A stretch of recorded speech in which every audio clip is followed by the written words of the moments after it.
Let's go, let's go, let's go. Well, hey guys, I'm so excited. I've got Kristine Mirelle from Music Hustler with me. And we got introduced by two friends, mutual friends, Myron Golden and Russell Brunson, two rad dudes. And so we connected, and I just love what she's doing with helping artists get paid to book shows. And also with her Facebook ads, she's a genius when it comes to marketing and just gaining attention. And we need that right now in this noisy world. It's not just about having great music, but getting attention for it. And so I love what you're doing. Kristine, thanks so much for joining us today. Yeah, thanks so much for having me. I'm excited to be here. Yeah, it's so rad. So you're an artist and you also coach artists and book shows. And like, why I love this so much is because that's how I survived was playing shows. Like, or I would have been like broke a long time ago. And it's like, it's one of the fastest ways to get paid as an artist and musician, really. Yeah, well, and that's the thing. A lot of people don't know that. Like, they think they have to go through such a long process. And I know is my internet kind of spotty? I know it's kind of been a little weird, but I think you're good. You're good here. Okay. Yeah. Yeah, and I went like such a slow route. Like I didn't go the show route. Like I went such a long way around. And when I discovered like how quickly you could make money, and when I tell people, like one of my best students who I worked with, literally his first week made $1,500, and he had been living with his grandma, lost his job and then made $1,500. And it's like, and a lot of artists don't know that. And so it's when they find out, it's like, that was something that I wish I had known. Cause I'm like, man, cause I slept in my car and like bathed in a gas station. And I'm just like, I did not have to go through all that if I would have known, what I know now. So it's definitely a really great path. Can you remember your first show you ever played? Oh gosh. Okay. First show that I ever played. I mean, okay. So there's two. Okay. Cause it depends on what you count as like a show, right? Because I remember, because when I was a little kid, I used to, sing in like talent shows. So when you're old, when you're kind of older, I guess, taking it a little bit more seriously. I mean, okay, and mine were always a disaster. So when people feel like they've had like bad shows, like I've had like the worst moments you could ever have. So one of them, I was up and all I had to do was stand there and I just had to like sing a little something. It wasn't even that. I always tell this one. Now, this one I was 12, but this one I literally was so nervous I peed in my pants. Oh my gosh. Like completely peed in my pants. Not like I'm talking about like there was a puddle of pee like underneath me, and I just sat there and I had this like smile on my face because I was trying to like pretend that I didn't just pee in my pants. Yeah. But I had this smile that was like, and I just remember the guy like pulling me off stage. So that was a disaster. But then my very first, I think, show that I remember doing was, I don't know if you know Baby Bash. Are you familiar with Baby Bash? No. Sugar, sugar, how you get so fly. Anyway. Okay. He's done millions of albums in the kind of English Latin market. But anyways, I was opening for him and I was singing so quiet and I had my little microphone. And all I remember is someone in the audience going, "We can't hear you.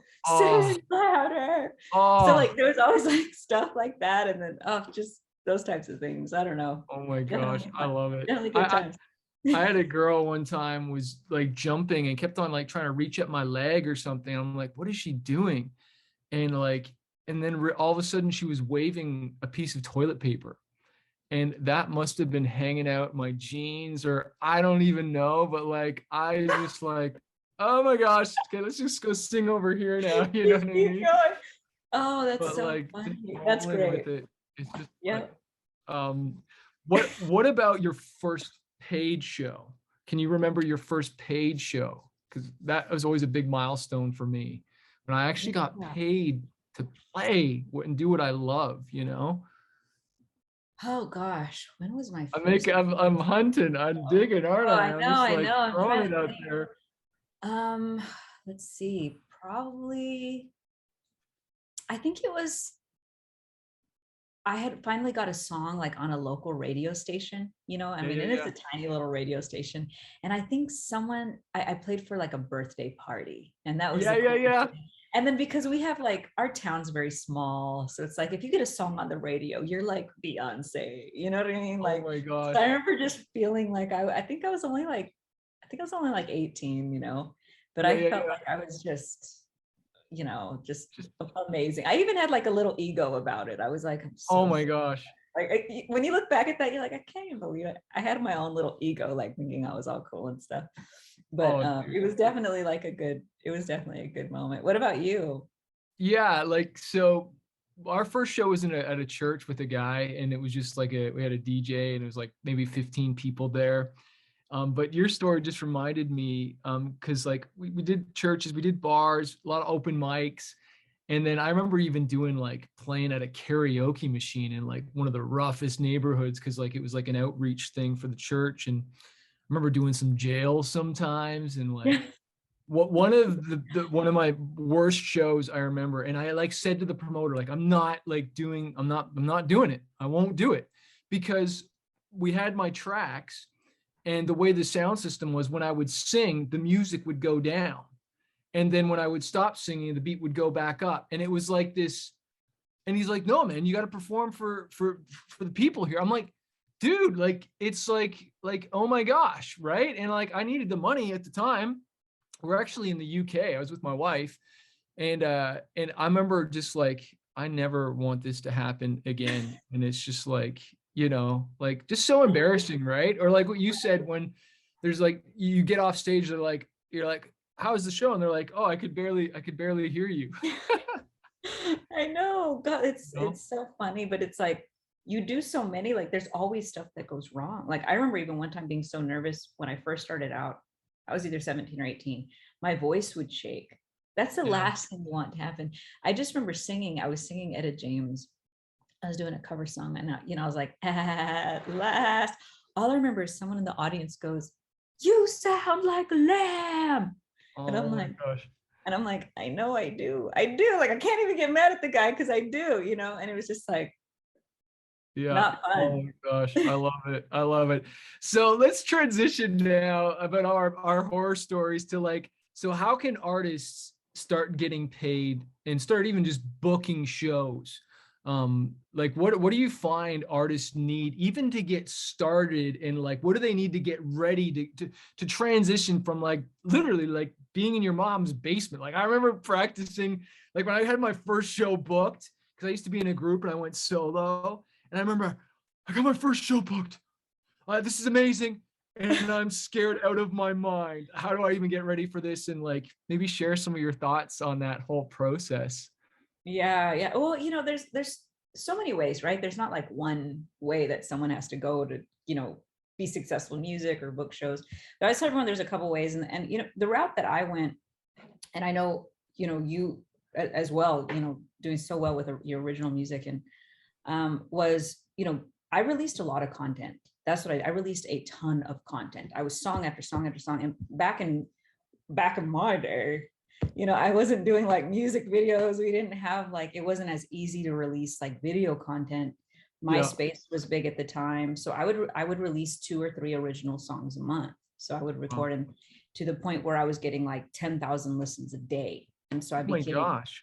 so I was in the like top 10 in MySpace of all independent artists, and I was getting Were a these ton of acoustics? Were these fully produced? What? fully produced. Yeah, fully Wow. produced. So I was just in the studio constantly, like that's all that I did. I didn't do anything else. I was broke.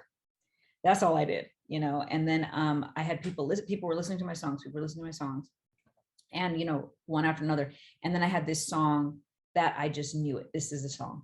This is the one. And by then I already had an audience. And see, people put so much time into just like, let me just get a song perfect, and then they might spend a whole year. But if you don't have an audience, if you put a song out, no one's going to hear it unless you put a ton of money behind it. You know what I mean? You're better off releasing content, getting people to, listen. And then whenever you have that song, you already have people listening. And so that was like the big thing for me. And I was selling like hundreds of CDs at a time, shipping them out to Japan, because for whatever reason, it did really well in Japan. And Oh, that's cool. I know, I wish I would have known what I know now, because I would have just gone on tour. I know you did that. You were smart, Yeah. but I didn't do that. I didn't know what I was doing. I was like 19 years old and no clue, living on farm. I'm actually on the farm right now, kind of. I'm at a tortilla factory. That's why you see a sombrero right here. I love it. I love I had it. to drive into town because I don't have Wi-Fi on the farm. But I just had no idea what I was doing. So, but anyways, it sustained me, and I, got a lot of, I was getting millions of views and millions of plays, But it took years, like many years, and constantly releasing content. What I really like to talk to artists about now, and which is something you and I talked about too, is that there's another way to do this. So you can do it that way, and you can release content, and you can spend years. And I was like sleeping on friends' couches, and I was selling music, going door to door. I was literally knocking on people's doors, selling my music on the streets. I was renting booths in like fairs and festivals. When you go to like a Oh, wow. Yeah. fair.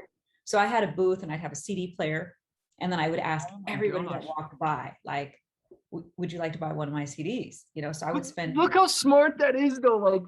Okay, like I went up to people at shows when there wasn't even that many people. You see dudes on the streets, like you put yourself in front of the traffic. Like my daughter wants to do another lemonade stand, and we're like, well, wait, we got to decide, because we moved. I'm like, you got to do it where there's people, right? Or else there's no traffic, and how are you gonna, you know what I mean? Like, unless you're spending tons of money on marketing and advertising to get people there, but you don't even know if it's going to be profitable because it's costing so much to get them there. But if you go where they already are, now and so for me, that was the first thing, was I just go to their house because I know somebody's there. So let me knock on people's doors. So that was my first thing. And then it was every time there was a state fair, and I would travel around the state of New Mexico and go to each city. So I would go to Roswell, that's where I'm from, Albuquerque, Lovington. I'd go to all the state fairs. And you weren't were you playing at these at the time, or were you just setting up the booth and then I was just setting up the booth. I was just setting up the booth, sitting there with a CD player and just asking people if they'd, buy a CD. And so that's what I did. And I had some good weeks. And I mean, I worked my ass off, but I remember, like, you're 19, you make $2,500 in a week. Yeah. That's pretty good. That's pretty good. You're a grown adult. That's still pretty good. You know what I mean? So I was like, $2,500. I was like, hell yeah. So, and so that's what I did. So I grew it that way, but it takes a long time. And I definitely, I love that was a route that I go, but I always like for people to know that there's options, because the second option, which I always tell everyone, I would have gone this route, this whole other route. If I would have known, I wouldn't have done the route that I did. There was a lot of suffering and pain. I would have gone this other route. And what I talk to people about is, you can start making, when I talked about, I have a student named Troy, and he made $1,500 his first week, never recorded a song in his life, no fan base, no social media, no TikTok, no Instagram, no Facebook, no nothing, no email list, has nothing, right? Getting made $1,500 his first week. And basically what he did was, I showed him how to learn cover songs and to perform cover songs, and how to find venues that already have money set aside for artists that can sing cover songs. And what happens is, so many of us have to do pay to play, right? We have to sell tickets. We have to ask all our friends and family to come see us. We have to hope that our fans are, bother them all. And we might be able to do a couple shows a month at the most, working our asses off. And after we pay the band, I mean, it can get really expensive for people who don't already have a big fan base. Yeah. So for him, what people don't understand, a lot of people don't know, is there's venues that already have people, like, just like you were talking about with built-in audience. And the very first gig I ever got, I went to a hotel, and there's a piano in the middle of it. The manager, we had set up an interview, and he said, hey, so I already have people here, all the hotel guests, there's already people here. Could you just play some songs that they know? And I was like, sure. Well, at the time I didn't know any. I knew one cover song. I knew Rehab. I knew Rehab by Amy Winehouse. They tried to make me go to rehab. I said, no. That was my song. So I was like, sure. And so I played it. And he goes, oh, that's great. And he goes, do you know another song?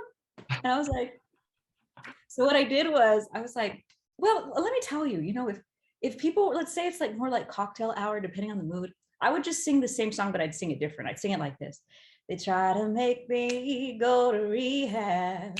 I said, no. So I just kept singing the same song over and over again. And I was like, and if they want to dance, I'll sing like this. That was the only thing I knew, but I was like, there's no way, like, I can get out of this. The guy loved it and said, cool, you start in 2 weeks. I'll pay you $200 a day. I ended up making $75,000 that year. They gave me 5 nights a week. I made $75,000 a year singing cover songs. And I was able to still do my original music while I was there. You mixed them in there. You mixed them in. Mixed it in, sold my merchandise. I wasn't responsible for selling tickets. I wasn't responsible for promoting it. I didn't have to build my fan base, but I was getting paid to build my fan base. Everybody there followed me on social media. You pass out your business cards, you get more, I ended up touring all over, like, just building an email list, probably. building your email list. And so a lot of people don't know this. And so when I talk to people about like, hey, did you know you could do cover songs? A lot of people are like, I don't want to do cover songs. I'm like, okay, that's cool. But just know that you can go this other route, like what I did, put all my money and time into this route. And that's great. And that's fantastic. And I loved it. But there's another route. Just know that there is, and then know that the difference, and then make your decision. But a lot of Yeah. people don't even know that you can do that. Troy, or for 2 years later, he's doing $100,000 a year, built his house. He built a house. He lives Yeah. in Las Vegas now, is on a billboard in Mandalay Bay, plays a couple nights a week at one of the biggest casinos in the world. Doesn't even have a hit song. I think he has like 3,000 followers on Instagram. Wow. Wow. And like I'm the guy that doesn't want to do covers, right? Or I was. I'm doing a cover this year. I've done one cover, but it was just on tour and it was acoustic. I did like a Linkin Park cover when we were on tour, and I played at radio stations. And I like the song, like, but like, and we're not even talking about online. Like, this is just like shows, like instant cash, instant, like, start building your fan base, start today, have merch, build the email list, like you can get started. Well, obviously you got to learn the covers, and whether you do them on piano, guitar, insert other instrument that people want you to play there, but like you can get started and do it, right? Like, well, and it's just a great way. Like if I think most artists' goal is to do original music, and you've done so fantastic with that. Like you're like an amazing it's a lot of work though, and like It I is. could have gotten there faster if I had of, like, look at Bieber, right? Like doing covers, and there's so many other artists. It's like you want to work smarter, and like I turn 43 tomorrow. I know I look a lot younger than that. You do? I thought I was older than you are. Wow. Okay. Okay. All right. Music, skateboarding, and Jesus keeps me young. That's my secret. But you know, and Myron says this. It's like if I could change anything, I would have gotten rich faster. I would have gotten successful faster. I would have gotten to my goal faster, right? And so that's why we're doing this, to help other artists get there quicker, right? Can you imagine if we knew what we knew now, getting to start over? Yeah. Oh my gosh. So inspiring. And then eventually start booking your own gigs and playing your own stuff, right? Well, and I always use, so a friend of mine is the most amazing example of this. So I always ask everyone, does anyone know who holds the world record for the #1 billboards and the #1 Apple #1s ever of all time? And people, they start guessing all these people. Like it's this person, Right, right. whatever. The person who owns the world record for this, his name is Frankie Mirelle. Most people have no clue who he is. He's a friend of mine. I used to go watch him perform cover songs in a tiny little bar in downtown Las Vegas. There might be 20 people in the room. And then sometimes on a good night, there might be 100 people in the room. But he made it a point, and he was doing covers, but then he would throw in his originals. He'd sell his CDs. He was getting everyone's emails. He was getting their phone numbers.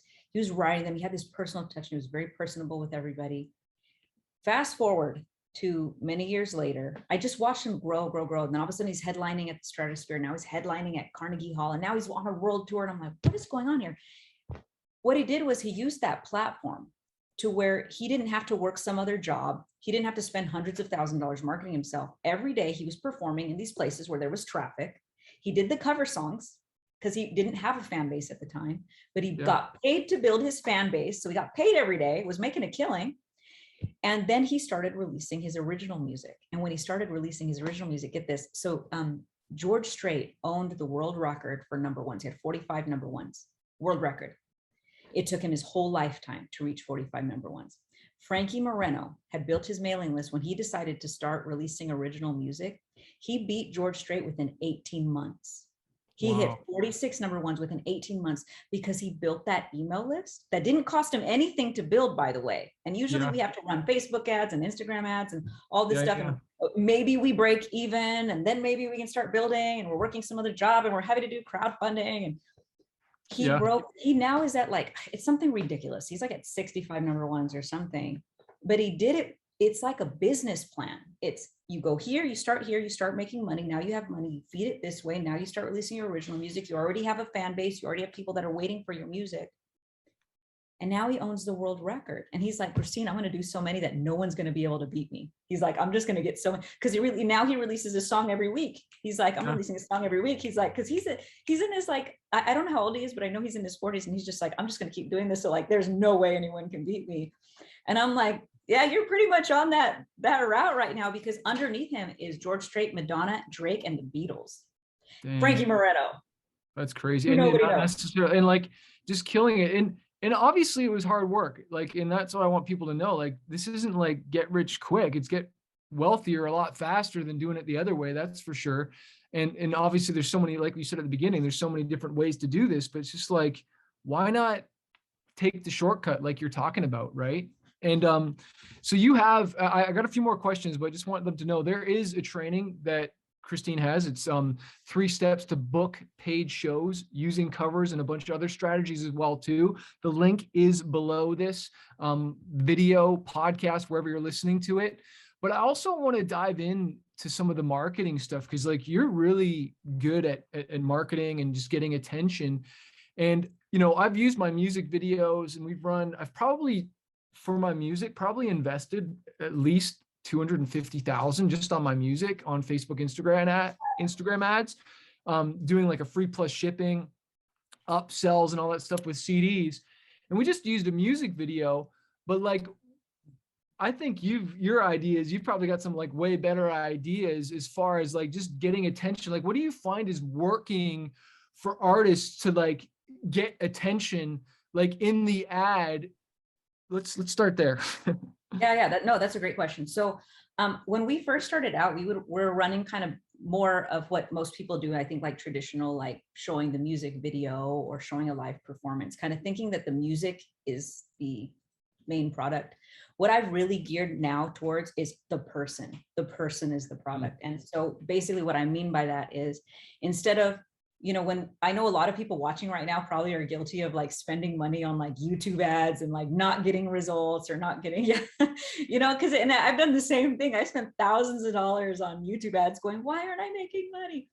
But actually using yourself and talking, even if it's you just talking into a cell phone going, hey, I'm Kristine, I make this style of music. If you like Alicia Keys, if you like John Legend, if you like, because I'm a singer and a pianist, then I think you're going to like my music. Here, check out a clip.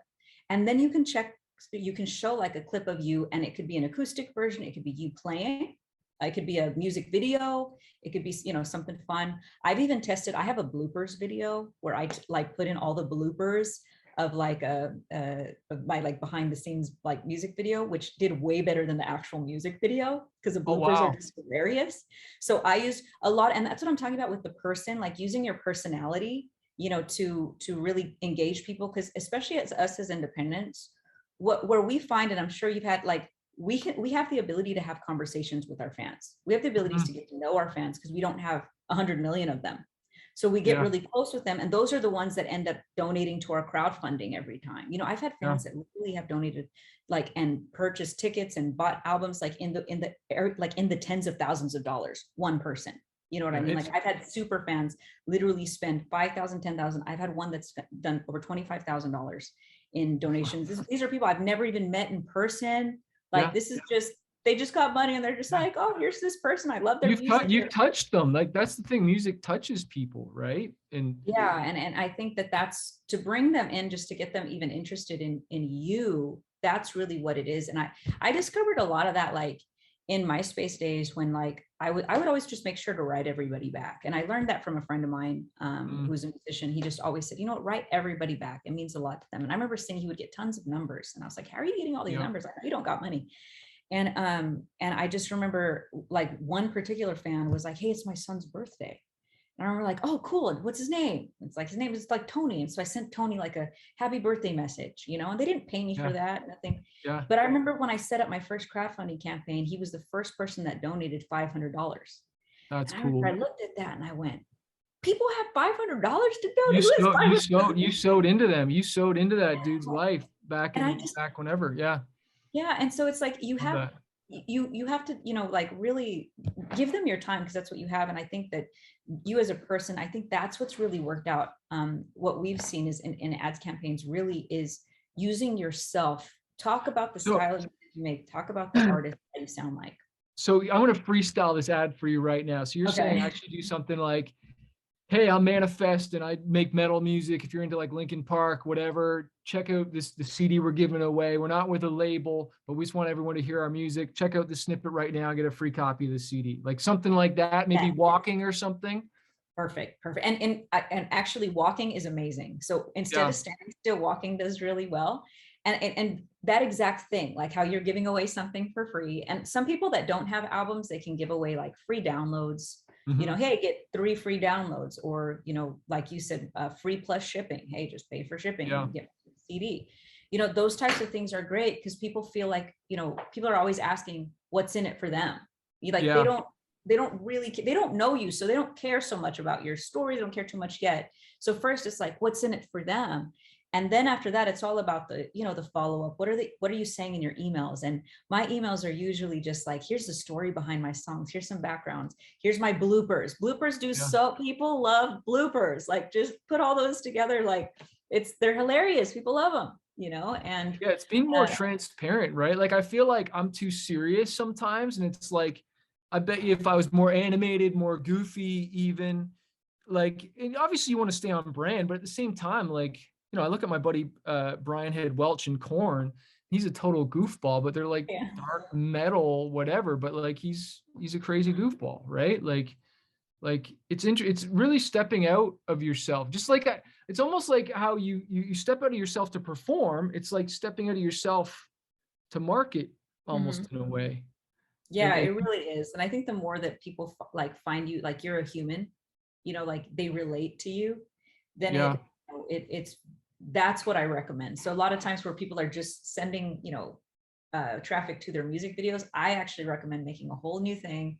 You can yeah, use the video as a snippet, but start off with yourself. Start off yeah, with what you sound like, and then be like, this is what I'm giving you. This is what I want to. yeah. I'm gonna try it. I'll let you know, and maybe a part 2 of our interview or something like that, or later on, Yes. and let you know how it did.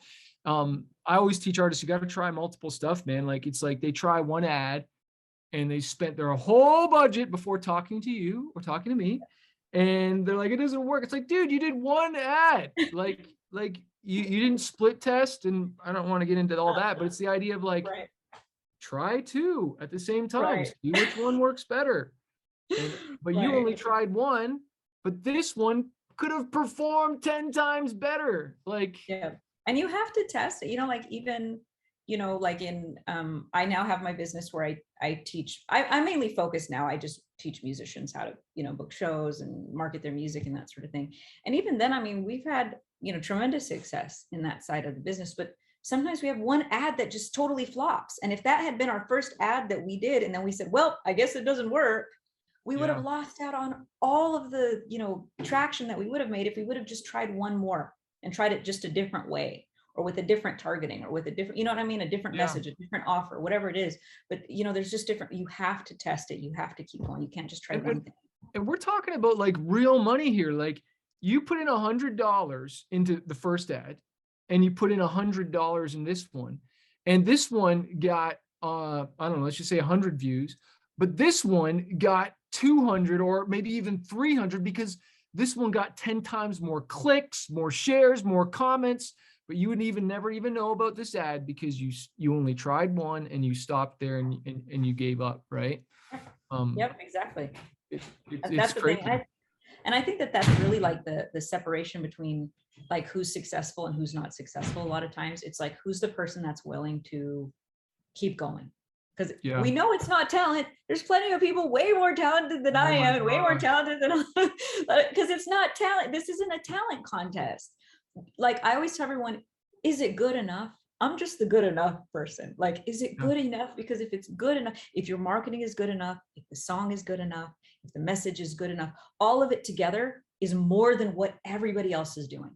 And Yeah. the thing is, So, like, most people just focus on one thing. Hey, I just focused on the song. And then they go, well, how come the song's not doing well? Well, you're in the music business. You're not just music. There's 2 parts of this. There's a business part too. And you yep. got to like be working on all of this, but you don't have to be like a expert at all of it or any of it. It Yeah. just has to be good enough, and that's Good. Yeah. The best song, unfortunately, does not always win. Sometimes it rarely wins. And it's those that have the personality, the hard work. Like I remember this one band, their songs were all right, but their show was awesome. Their personality was out the wazoo and they built an audience. And I hope this encourages people, like, why not have both? And maybe you have the song, or maybe you have the personality, maybe you have a little bit, like put them all together and smash it, right? Like that's so good. Well, hey, I want to make sure people click the link below this video to join your 3 steps to book paid shows and start getting paid. Like, oh my gosh, it's the fastest way to wealth while building a fan base. And obviously, you know so much more about marketing and tons of other stuff that you can help artists with. So I encourage you guys. It's free as well too. And you get an opportunity to work with Kristine and help you take it to the next level. You've inspired me today. I got some work to do, and everybody else has got some work to do as well too. I hope that they're inspired. But where else can people find you, Kristine, as well too, if they want to find out more about you and connect? Yeah, in the description, maybe we can put a couple different things. One, Okay. I would say, if someone wants to, learn how to book paid shows like we talked about, so you can start having income and you can start putting it into your original music. I think that's a great place to go. We also have some, really awesome, if you go to musichustler.com, that's where, I do different conferences and lots of different contests and have all kinds of different opportunities for artists year round. So musichustler.com. I'm all about hustling. You got to work, like we talked about it. This isn't like an overnight like success. This is, we work hard for everything that we have. And so that's why I named it Music Hustler. So I would invite everybody into that community at musichustler.com. Awesome. Awesome. Well, guys, click the link below. Everything will be below this video and audio if you're listening to the podcast. And thanks again for hanging out with us. Thank you so much.